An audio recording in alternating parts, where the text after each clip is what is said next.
Okay, so once again, I'm going to be giving my overall thoughts very early on here in the video, at which point there's going to be a break and then a big spoiler section where we're going to talk about pretty much everything that happens in this movie, and then we're going to wrap things up with trailers, and there'll be a break point in between that, so if you want to skip the spoiler section, you'll know what to do. Okay? Okay. So, my overall thoughts on Spider-Man Across the Spider-Verse. This movie gets an A. Again, it seems like they've just made another somehow perfect Spider-Man movie with a lot of enjoyable twists and turns in it. The pacing is nice and brisk overall. Great animation, some spectacular moments in there. Some very strong characterization for the supporting cast that kind of overwhelms Miles to an extent. Not in a negative way, just they do a good job of representing the whole cast of the film. And like I said, overall this is very enjoyable. If I do have any drawbacks, towards the end it really does drag, as there's more of a natural endpoint for what they're trying to do. Not spoiling what that is, but there's a more natural endpoint that the film probably should have ended on, rather than just going on for another 15 minutes. So, yeah, it kind of drags towards the end, like I said. But that's really the only problem. Again, Spider-Man Across the Spider-Verse gets an A. Spider-Man Webcopter. What a way to blast a web! Now you can fire the amazing Webcopter. You're web! You're in control. Oh. Missile shooting, grasping, web blasting. Oh. The Webcopter is the ultimate weapon. Just shake, lock, load, and let the webbing explode. Bad guys can run, but they can't hide. Watch your back! It's the ultimate super villain stopper. No one escapes the amazing Spider-Man Webcopter. Spider-Man Webcopter comes with fluid, extra web fluid, and figures sold separately. Would that be my spider sense returning? Who's that? He's back. Way to go. Don't let those overgrown tin men keep you down. What? Just too many of the big guys for you, buddy. What? Hold on tight. Can Spidey handle a Sentinel's blast? Whoa. Grab a copy of this month's Spider-Man. Marvel Comics, it's mayhem for your mind. Okay, so once again, this is the spoiler section. Skip to this point if you want to avoid it all, because we're going to be going through a lot. Yeah, so anyway, Across the Spider-Verse, basically right at the beginning, we get Gwen narrating a little bit of Miles' story, and then it's sort of dovetailing into her own origin story, which was lightly touched upon in the first Into the Spider-Verse movie. And then, you know, it's pretty much the same from the comics if you don't know. Basically, in her world, Gwen was the one bitten by the radioactive spider and got the spider powers. Her version of Peter Parker was her best friend / love interest. However, he was constantly getting bullied, and in an attempt to, for lack of a better term, be special like her, he took a serum that turned him into the Lizard. They had a big confrontation at the prom. She accidentally brought down a support beam on top of him and killed him in the process. And because he reverted back to being a human at that point, her father, a police captain, George Stacy, saw her stand as Spider-Woman.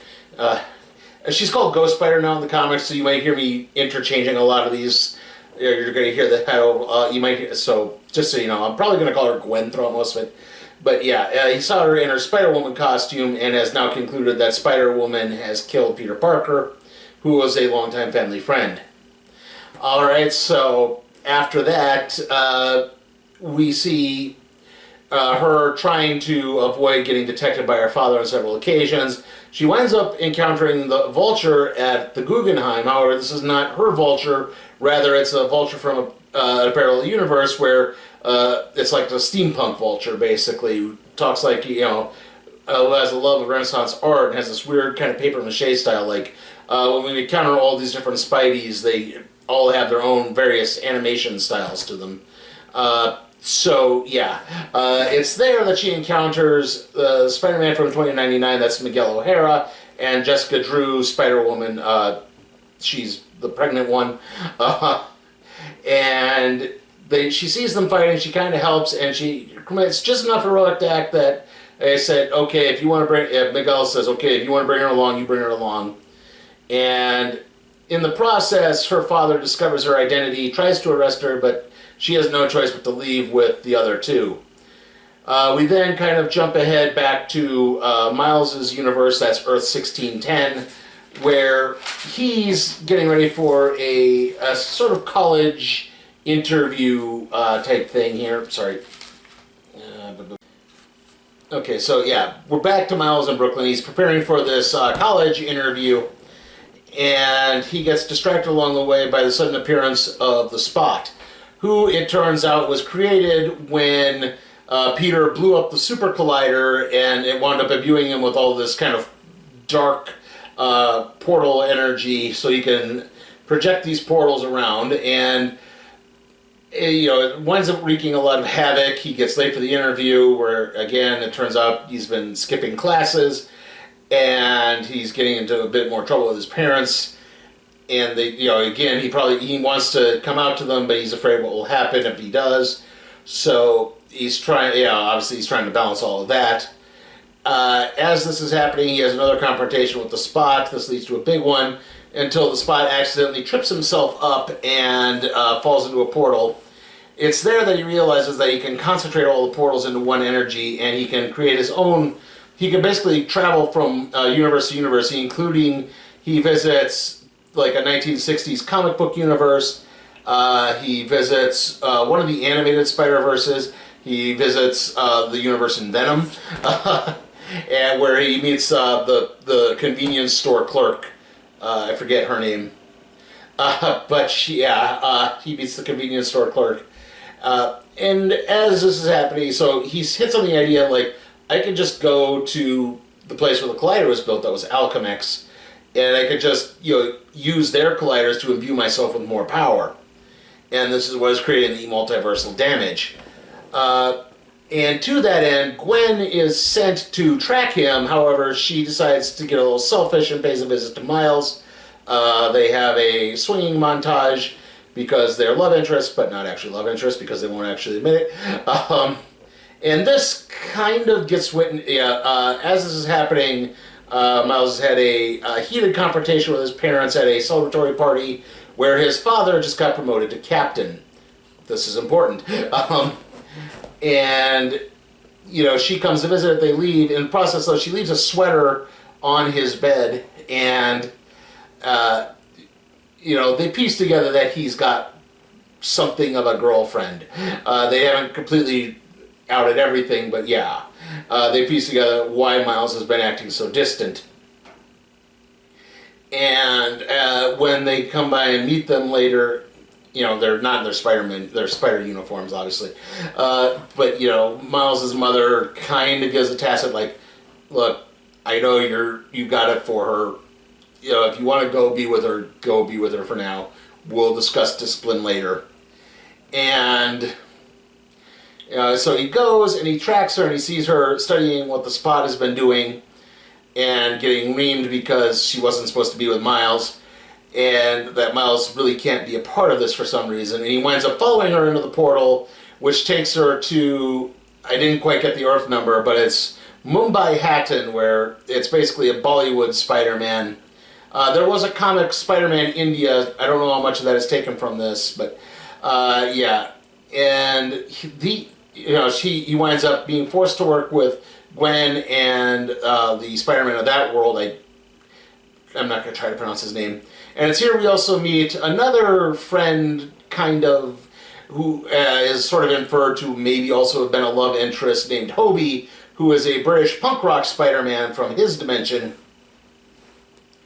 And they're all, and they're trying to stop the Spot. It winds up backfiring, and this massive explosion happens. And in the process, Miles winds up saving Captain Singh, the equivalent to Gwen Stacy's captain, again, the police captain, which is, again, an important part.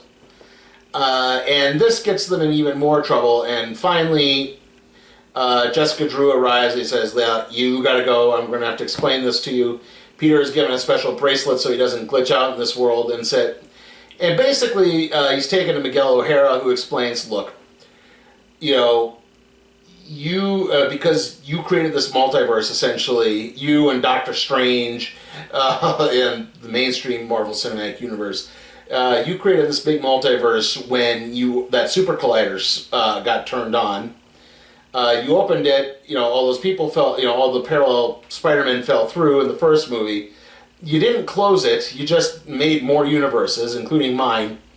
And I'm trying to keep this all together because it turns out there are set points in the continuity. There's a canon where things are supposed to happen. When you saved that police captain, you ended a canon point, which means that universe is now falling apart.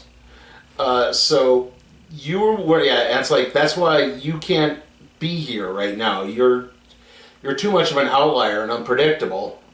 And Miles isn't entirely sure. This is where we get the Peter Parker Spider-Man from the first Spider-Man movie who was mentoring Miles. And he also now obviously has a daughter, if you've seen the trailers. And they basically have to explain that, all of these people lose a police captain that is close to the family, basically. In the regular Spider-Man continuity, Gwen Stacy's father, George Stacy, was killed saving a kid from falling debris during a battle between Spider-Man and Doc Ock. Gwen Stacy's also killed at another point, but yeah, well, that's a different story altogether. But it's like, yeah, this is a set point that has to happen. Gwen hasn't had it happen to her yet, but the idea is, you have to let this happen. And from this, Miles starts to piece together that his father is supposed to be killed because his father just got promoted to police captain. And so, yeah, there's the captaincy point. And Miles is like, no, we can't do that. I have to try to save him. You have to send me back. And Miguel's like, we can't. He has to die or else this is going to fall apart. Trust me, because it turns out he had because his world was terrible, he tried to find one where he could be happy. And he went to a universe where that Miguel O'Hara died, and he replaced him, and that Miguel O'Hara had a wife and child, and everything was going fine until the universe fell apart and they're lost forever. So it's like, yeah, you can't interrupt the canon. It has to be adhered to. And Miles doesn't understand that. All the other Spider-Men are like, yeah, even Gwen, they're like, no, you don't understand. We've all been through this. Except Gwen is the one outlier. But yeah, they show Captain Stacy from Spectacular Spider-Man. They show it for the Amazing Spider-Man movie. They show Peter standing over his Uncle Ben in the Tobey Maguire Spider-Man movie. So yeah, they show all of these different continuities and everything where Spider-Man loses someone important to him. And you get what I think you get what I mean there. And this is where Miles goes on the run. We get the big driving the pointing Spider-Man thing into the ground, which thankfully that was one of those I was afraid they were just going to hammer that home. They were constantly going to do it. And it's like, nah, they just did the one little segment, thankfully. But Peter rushes back to where they find anomalies. I'll get to that. As they're taking a tour of the Spider-Verse point, it turns out they find these anomalies, like people who are in the wrong universe. We take them, we get them back to their own universe, so they can resume where their lives are. And we see Donald Glover is the Prowler, and it was he tripped and somehow fell into a parallel universe apparently. And from there we see the Prowler. I thought it was the Tinkerer, but yeah, he's not his character from Spider-Man Homecoming, if you remember that. That was a different Spider-Man villain he played there. But, okay. Anyway, so he goes to the room where they teleport, and he uses the Spider-Man spider scanner DNA, but it's as this is happening, Miguel is again trying to reason with him. He's like, you don't understand. You weren't actually even supposed to be a Spider-Man. Your universe had a Spider-Man. The spider that bit you was from another dimension. And that's the other important thing. The spider that bit you was from... You're not even supposed to be a Spider-Man. You're the ultimate anomaly. you got turned into Spider-Man, got your universe's Spider-Man killed, and so, yeah, you're existing in this world that really should not be. And, maybe the Spot actually needs to destroy your universe, because that's the only way you can set this right. And that maybe starts to set a couple of them off, some of the Spider people off edge, but it's not enough. Peter teleports, and he arrives, but it's not his universe. Remember what I said. The spider that bit Miles Morales, was Spider number 42 from Earth 42, so he wound up there.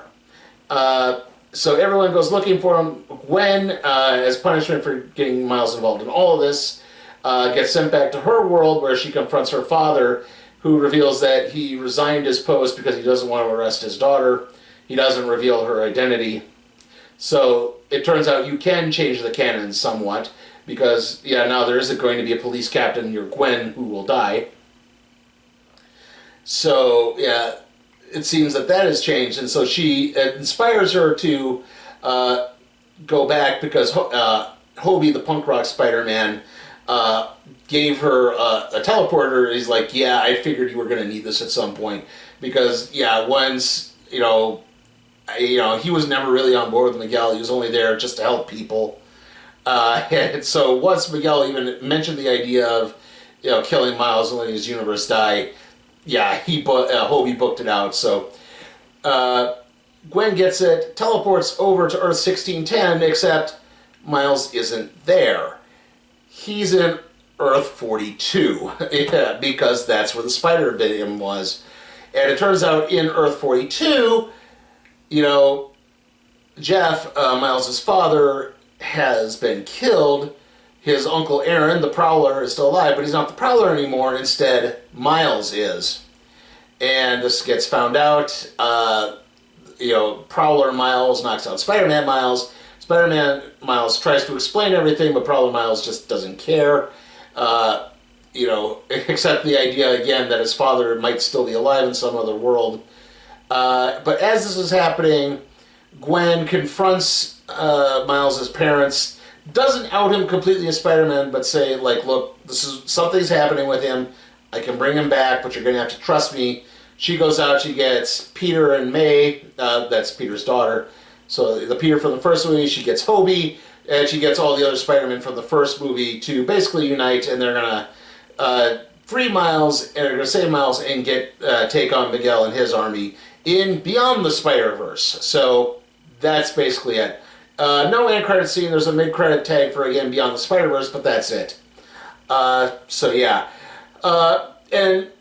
this kind of, so as I was explaining that kind of also explains my little problem with the movie. The idea is, if you're going to have this natural endpoint to build the second movie, it's fine that you did that revelation, but it goes on way too long. Instead of having, Miles get kidnapped and tied up, why not just have Gwen and Miles make the simultaneous realization that they're in the wrong universe, have Miles realize that the universe in Earth 42, Jeff, his father, is dead, and end the film there. Because I think that would have worked, and then have a little stinger at the end that Gwen is assembling her own army.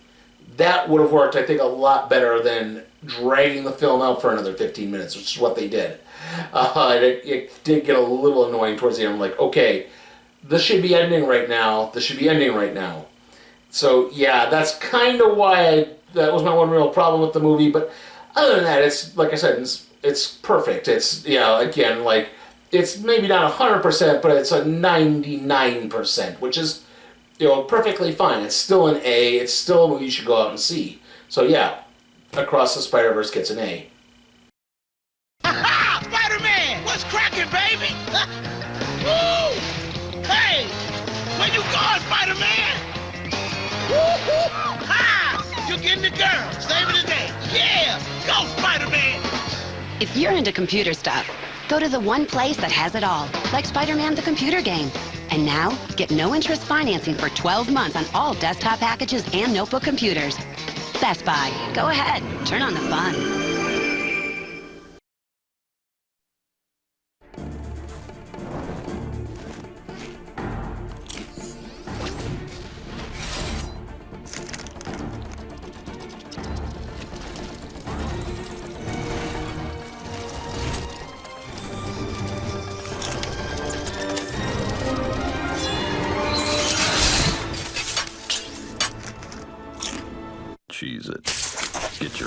box. And catch Spider-Man 2 in theaters June 30th. Okay, trailer time. We got 7 trailers again. At least now, since we're clearing through some of the reviews already, we're getting some new trailers getting in there. So we started off with Gran Turismo movie, the Blue Beetle movie, Indiana Jones and the Dial of Destiny, and Haunted Mansion. Then we finished up with Mission Impossible Dead Reckoning Part 1, The Flash, and then wrapped it up with Teenage Mutant Ninja Turtles Mutant Mayhem. Yeah, so, funny thing with the trailers, the first 3 trailers played without sound. There was a bit of a glitch, and it did kick on eventually, so at least it didn't affect the movie. But yeah, so if you're asking me my thoughts on the Gran Turismo trailer, cars. Apparently it's based on a true story, which... that's about all I can tell you. And Indiana Jones, I think I've already done once, but I've seen that trailer. I'd seen the Blue Beetle trailer before. Those look fine. They look fun. I know Flash is coming out in a couple weeks, but right now we're planning to review Elemental instead, the Pixar movie that's coming out that week. I want to review Flash, but at the same time, it's like, I don't know if I'm ready for the baggage, given everything that's been involved with that movie. So, yeah, I just don't really have the urge. I am interested, yes, I am aware what James Gunn is planning to do, so I am interested to see where that may go, but right now I don't see Flash having much of an effect on it whatsoever. Blue Beetle, on the other hand, could wind up having a bit more effect on it if it does well. Mission Impossible, I haven't really watched the franchise in like over a decade and a half, so yeah. This is obviously the last 2 Mission Impossible films, but okay. Yeah, you don't watch the Mission Impossible films for their story. You watch them for Tom Cruise's wacky stunts. So, yeah, can't really say too much about that. But and then what are we around? Mutant Mayhem. That looks fun. Haunted Mansion looks fun. So yeah, definitely looking forward to those. Hopefully, I can see them. Next movie is next week, which will be Transformers: Rise of the Beasts. After that, the next video is going to be the random trade review on Hellboy: The Right Hand of Doom. And then it's going to be, well, it'll be another random trade review.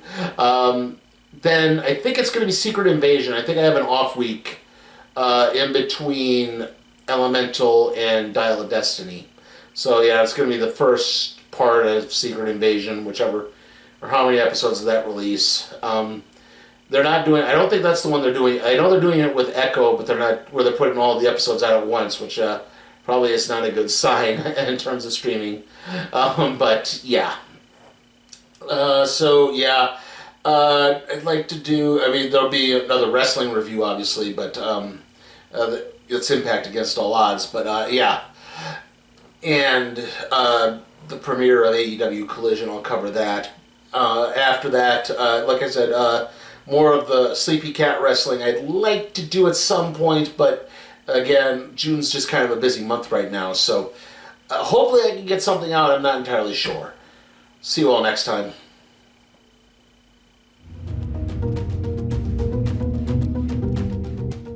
Hey guys, remember you can request a movie or a television series for me to review at my Patreon at patreon.com/sleepytimeforcat productions. Also, remember to like the video, comment, share, subscribe, and ring that notification bell so that you can be alerted to further videos.